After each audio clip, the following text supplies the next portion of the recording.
Hello, everyone. Welcome back to another episode of So You Want to Start Up. Today, we have Chelsa Smith with us. Her company is called Bread by Chelsa B, and she has a microbakery at her home. She makes breads of all kinds, types. She'll get into the details of this, but I wanted to bring her onto So You Want to Start Up because she's kind of newer to business and has learned a ton and is so generous about what she learns. And so I'm just going to let her take it from here. So, hey, Chelsa, welcome. Hello. So tell us about you. What do you do? Yeah, I am a one-woman microbakery. My bakery is run out of my home. I specialize in artisan sourdough bread. So I make all the types of sourdough bread you could think of, from the traditional round loaves to pan loaves to whole wheat loaves to beer bread. I also do a ton of different focaccias. I do sourdough donuts. I do sourdough cinnamon rolls, but everything is naturally leavened with a sourdough starter. So no commercial yeast in anything I do. Okay, I just learned a ton just now. Like, I've purchased your bread and I'm like, I don't really know what I'm buying, but I'm into it. It's great. So it's fun to learn. Yeah. This is all part of the sourdough family. Is kind of what you're saying? Yes. Yeah. So so sourdough is a flavor of bread, but it's also a way to leaven your bread. So everything, it's a natural fermented, it's literally water, like there's tons of yeast in the air around us. So it's water and flour, and then you ferment it over time and the microbiome basically gets created. I should have grabbed my starter to bring it over, but it's it's essentially just lives in this little jar.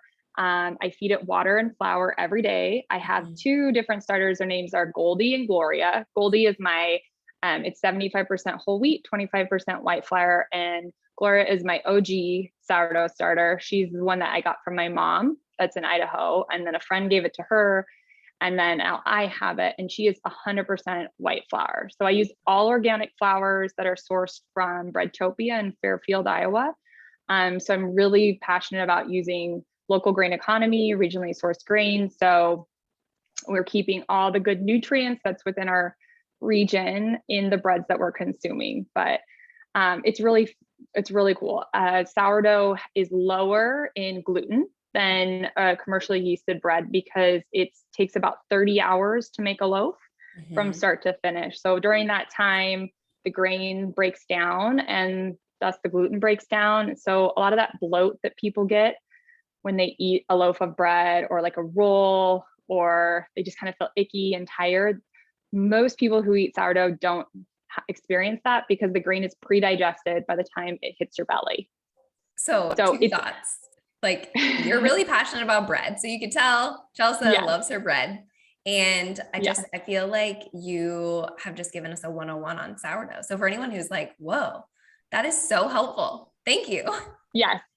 I'm really trying to get better about the education piece of it because I don't just make bread. Like, I make these really cool, like, fermented, natural, like, yeasted breads.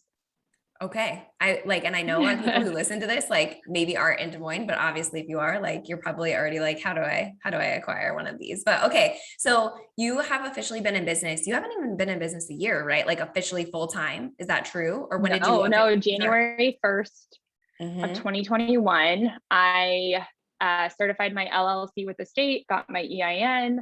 A few weeks after that, got my kitchen certified by the state of Iowa as a certified home bakery. So that means I can sell wholesale, I can sell on the internet, I can sell at farmers markets and pop-ups. So it gives me a little bit more flexibility rather than being an unlicensed bakery. Okay. And I can sell out of my home, which I do often. Yeah. So what was the thing for you that you were like, okay, I'm going to do this? Because you had a 9-to-5 job and then you went on your own. So I feel like a lot of people in this space are probably trying to navigate that, right? Like, when do I do this? And there's not a clear-cut answer, but what was your why? There had been a lot. It was for sure like a 6 to 7 month process from the moment that I thought perhaps I could make this my career to actually when I left my full-time job. So I was baking on the weekends and working 50 hours a week during the week, and then also being a partner and also being a parent. As we kind of rolled into January, I was doing both, and it was like a lot, and I was kind of like going in so many different directions. And as the world really opened back up, I realized that I didn't know that I could do all of it. I couldn't be like a really great employee to my company 50 hours a week. I couldn't be a really great baker. I couldn't be a really great parent. I couldn't be a really great partner. So I felt like I needed to make a choice. And I knew that the bread thing had legs because it just was kind of in just growing on its own. Like there was effort behind it, but then also it was just very natural progression. I wasn't trying to push it too fast. I was just trying to allow it to naturally do its own thing. And I surveyed everybody else in my peripheral vicinity before I actually made like the decision to truly quit my job. But when I did, I didn't look back. I knew it was the thing that I needed to do to take the next step. And for me, a lot of that was being in a job that was going to serve me, and that not a job that I felt like I was constantly serving it. And that's really what it came down to. I needed to be in a space where I had a little bit more flexibility. I wanted to do something I was truly passionate about, and I wanted to be a really good partner and a really good parent at the same time. So those were kind of the things, but it definitely was a slow progress to that point. Yeah. It wasn't like you like woke up one day and were like, I'm going to start like a full-time microbakery. It was like, no, you had some time leading up to this and proof of concept. Yes. Like, will people buy it? Like, will people keep buying it? Will people share this with people? Yes. There are a lot of like little things along the way. You have to gather this information to really validate, like, is this worth, if I could put 20 more hours in and sell X more bread, like you can start doing the math, which actually like helps, you're like, oh, okay, this is what I can bring in. This is what's possible. So yeah, that's huge. We call it bread math. Like we do it every different, I feel like my husband and I are constantly doing some type of bread math equation, whether it's like, what would happen if we added 12 more pans to our kitchen, or what happens if we shift the pickup time, or what happens if we start charging this instead of this price. I mean, it is a constant fluctuation of that problem solving. That's also very exciting to me. I love operations and logistics. So yeah. Yep. Well, that's another thing to think about too, because that is a huge part of the business too. So, okay, take us to like an early win. As you were getting things kicked off, or maybe more on the full-time journey, whatever, where was like a moment on your journey where you're like, oh, okay, like this isn't just some cute thing that I enjoy, my family enjoys, like people like this. Yeah, I probably was, I mean, the truth of the matter is like, there's been a lot little wins along the way, but there was one early on in December, early January. And our mutual friend, Amy, who owns Box, which is a locally curated gift boxing business, she wanted to do a date night in a box. And so she came to me and she was like, do you think you can make 100 focaccia? And at that point, I think I was making like 12 or 13 focaccia at once. And I was like, could I do 100 focaccia? And it wasn't like it seemed overwhelming. It was something that seemed like, I think I can do 100 focaccia. And how do I solve the problem to get there? Like, what do I need to do? And I got out my spreadsheets and I blocked out my time, and I figured out how many pans I needed, and I figured out how much oven time I needed. And that was truly like, also having someone in the community reach out to me and say, we want your product in our box, and it's going to go to all of these people. And we want to highlight something that you're doing. So if Amy hadn't asked that question, I don't think that it would have like pushed me to level up in that way. Yeah. And the response from that was huge. And then people started reaching out saying, wait, so when can we order your focaccia again? Like, how do we get this? And so, and also that was the first time I thought about like, what does this look like from a packaging perspective? And if I was doing wholesale more often, what's the cost of that, and the transportation costs? And so there was a lot of those things that really, I mean, it was exciting. I think I became enthusiastically obsessed about it, like for like 2 weeks as I was problem solving this, but in the way that felt really exciting. Like, this is the next step for my business. And then I did a market in May at Dryburgh. And that was the first time I'd ever done a pop-up. And that was a huge step because it was the first time I was like, I'm going to produce more than these like typical pickups that I have at my house on Fridays. And what's that going to look like? And also I want to have something that a customer can come and purchase in the moment there. so what do I need to make to have that? Because you can buy a loaf of sourdough, but you can just like rip into it. Yeah. I guess while you're having your cup of coffee, but also like so then I started making the cardamom buns from there, and those have been a big success. Oh, that's so cool. I love those little wins, because those really like keep us going too, and like show us like what's possible when we see those connections or we see those doors open. And we both have talked about this too, like people opening doors for us like makes us want to reciprocate that for others too. And I know we both share that value. So, okay, the win, but what's been the biggest challenge, would you say, so far on the journey? The thing that comes to mind now is the lesson that I feel like I keep having to learn over and over again is just because I can do more doesn't mean I should. I am an ambitious person by nature. Like I'm a manifesting generator. I'm an Enneagram 3. Like I love to grow and succeed and want to do new things. But just like being in the space and allowing this moment to be is something that I keep having to learn. Like I can make more bread, but also like, what is the result of that on my family, or how do I feel after a day making 115 loaves of bread by myself? Yeah. So that has been the biggest challenge for me. And I feel like I keep learning that lesson as I grow and as I scale and as I try to be that great mom and that great partner and that great business owner all in the same season. Yeah. Because the reason you left the job is to find more of that blend. That balance isn't quite the right word, but you used it in your Instagram post today. What did you say? Yes. Work-life rhythm. Work-life again. Kind of just that. Yeah. It's like if you're cutting each other off, which is what we do. Okay. My oven is making a weird noise and a weird, so we may have to pause this and come back for just a second. Okay. We're resuming post oven, not catastrophe, just beeping. No, I think everything's fine. There was some carrot soup. It wasn't actually bread this time. It was carrot soup that was having an issue there. Your oven's telling you like, why are you using me for anything other than bread?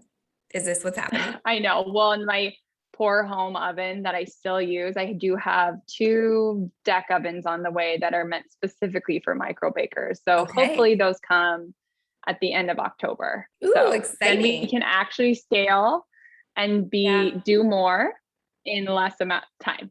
That's incredible. I can't wait to hear like how that changes your life. Okay. Okay. So the challenge is the oven. That's really the challenge of what we're talking about. Yeah. You know what?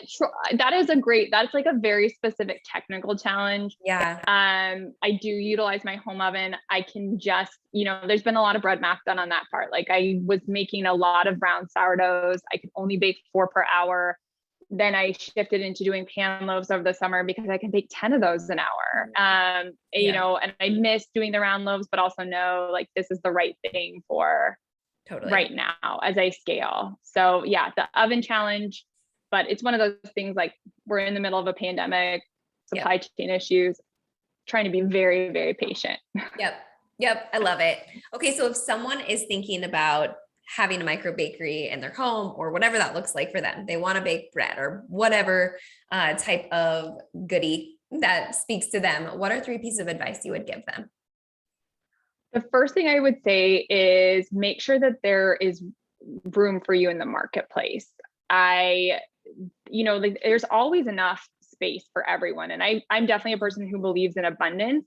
But when I was looking at the market and what was going on, and I loved finding all these new businesses that were just like popping up and doing something cool in the middle of the pandemic.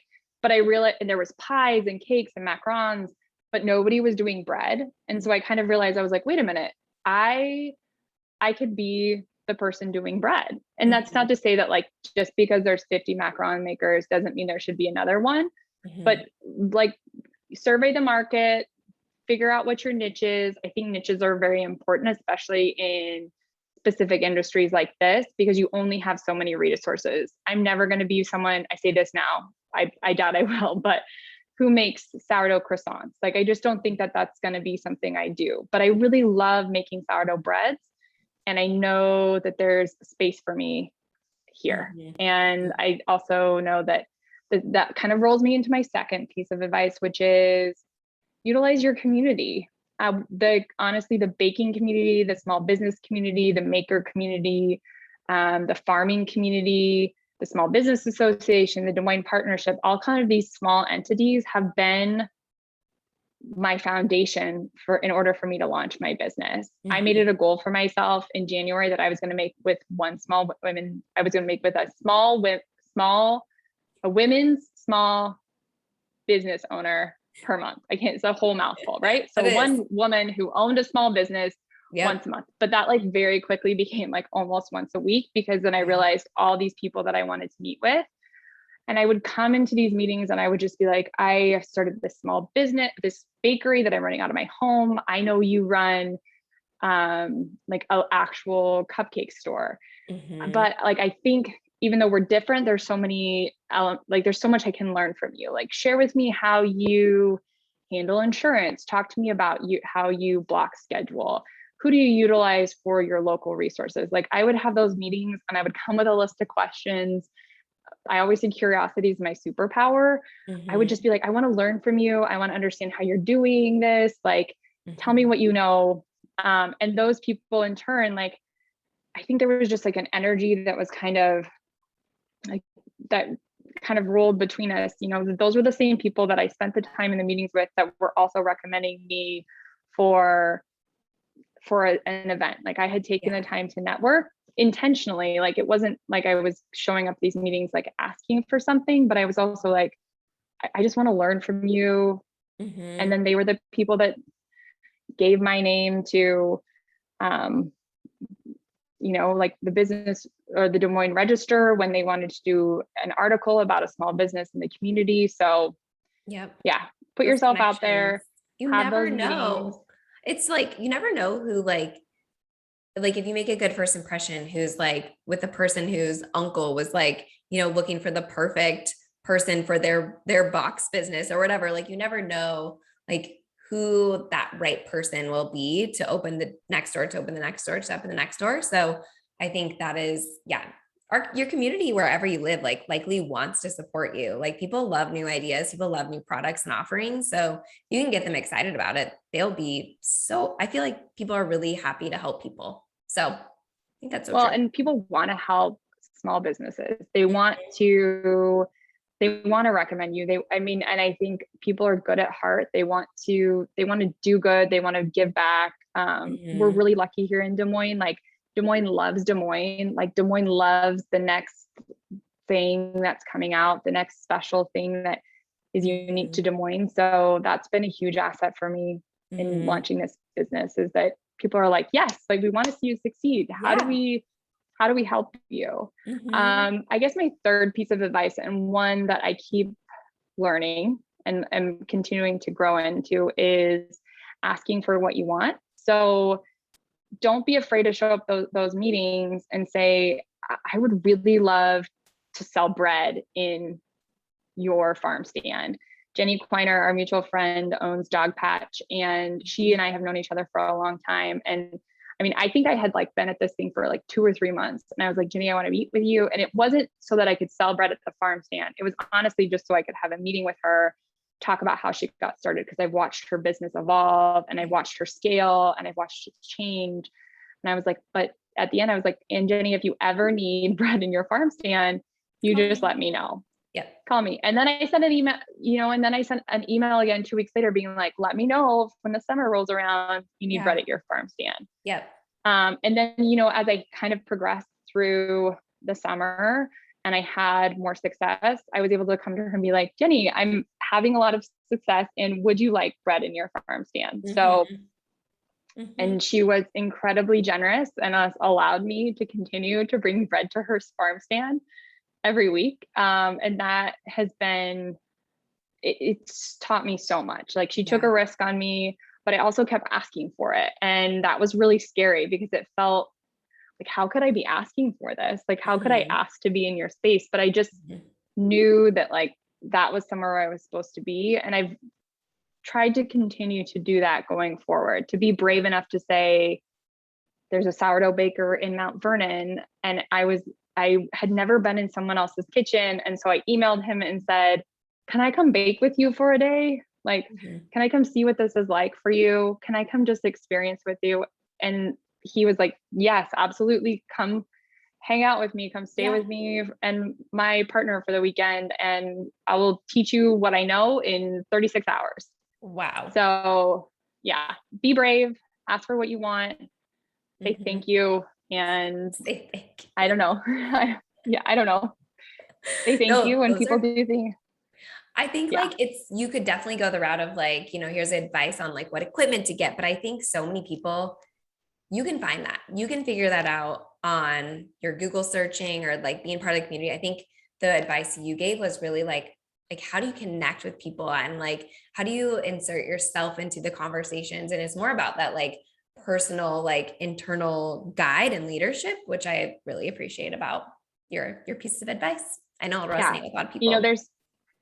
There's a whole micro baking community on the Instagram that is all over the country and the world. And everybody is constantly sharing advice and they're constantly, being like, this is what worked for me. And this is the recipe that I was using right before I got on this call. I was messaging with a micro baker in Arkansas and she shared her vegan apple cake recipe for me. And we were going back and forth being like, I was like, this is how I changed it. This is what I think I'm going to do. I mean, I honestly just asked her, I said, can I pay you for your recipe? This looks delicious. And I would love to make it, but people want to help and people want to show up and it's okay to ask. Yeah. My motto internally at like I Love Local Hummingbirds is like, if you never ask, you'll never know. Like if you never put the question out or the thought or the, like this little idea or nugget you've had in your brain out to the world, you will only wonder like, what if, like, so if you can turn those like what ifs into like real conversations and real asks and real like comments on Facebook or Instagram, like people may respond and sometimes they may not. And that's also cool. Like it's all like, life is just a big experiment, isn't it? Yeah. And some of the biggest growth moments I've gotten are from when I said no, and I've gotten that feedback. And then how do I grow and how do I process this? And am I going to allow it to deter me, or am I going to say, okay, you say no now, but let's touch base in 2 months when I'm in a different space. Yeah. So, yep. So true. Yeah. Not yet versus like not ever, like never ever. Yeah. Okay. So let us know where you're heading and then where people can like find you on the internet if they want to connect with you. Yeah. So I think I will probably work out of my home as long as I can until I start to really physically and mentally grow out of the space. I'll be here. And hopefully when those ovens come, I will be able to produce more bread for more people more often. I usually do 1 or 2 pop-ups or 1 or 2 pickups a month at my house. I have an email newsletter that is the quickest and easiest way to find out. It's the first group of people that I let know about when I'm posting sales or if I'm doing a pop-up or kind of just like the back ends of what's going on in the business.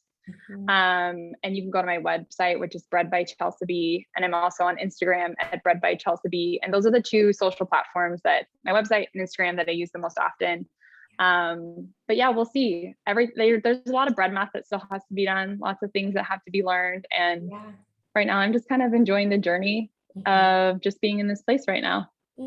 I love it. Yeah. We'll have to have you back on like a year or 2 from now to hear like how you progress, see if your advice has changed. I think that's the coolest part about business ownership is like when you reach a new level, you have different pieces of advice or wisdom or experiences to share. So thank you for taking time to be on this. So you want to start a series and can't wait to connect with you after.